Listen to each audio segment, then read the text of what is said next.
I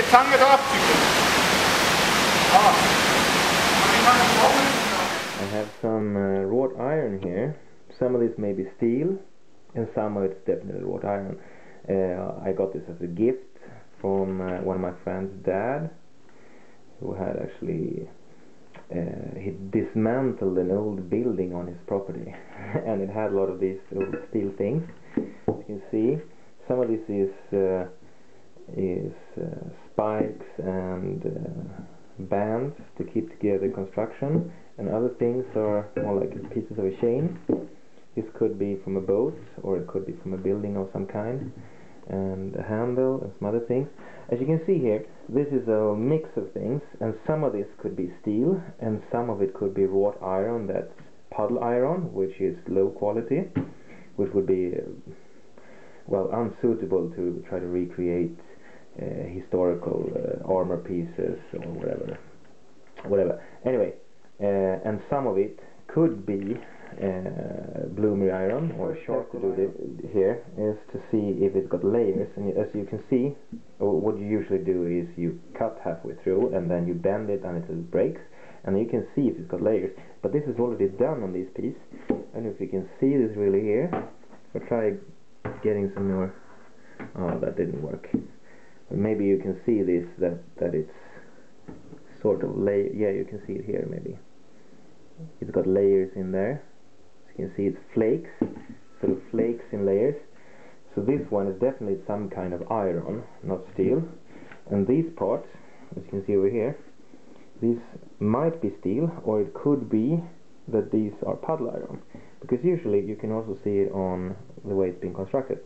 You can see here, if it's got sharp corners, as you can see this one, it's got sharp corners, and I have that one. That thing is usually, and a rough texture is usually, not always, but usually, it's rather old way they made iron, the classic way to make iron. And there's other tests as well that you can do, but this one is fairly likely to be charcoal iron. At least it's a high possibility. I'll check it. If you grind this and it has got really red sparks, then it's not. It's puddle iron. I'll tell you later the difference between these two, but you can also check it out on the web.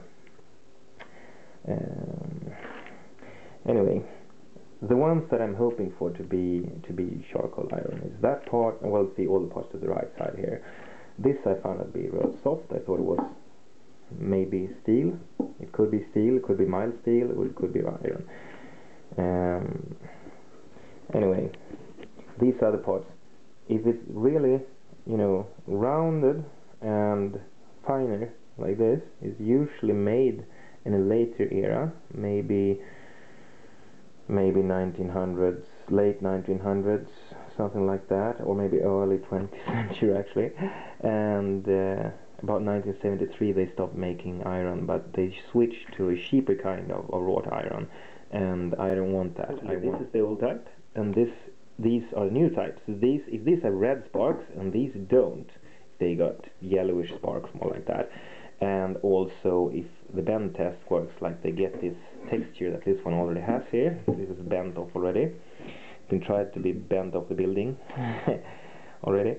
Let's see. This is probably part of construction steel. This could be also, or could also be the wrong type of iron. As you see, this has flakes as well. This is probably also some type of wrought iron.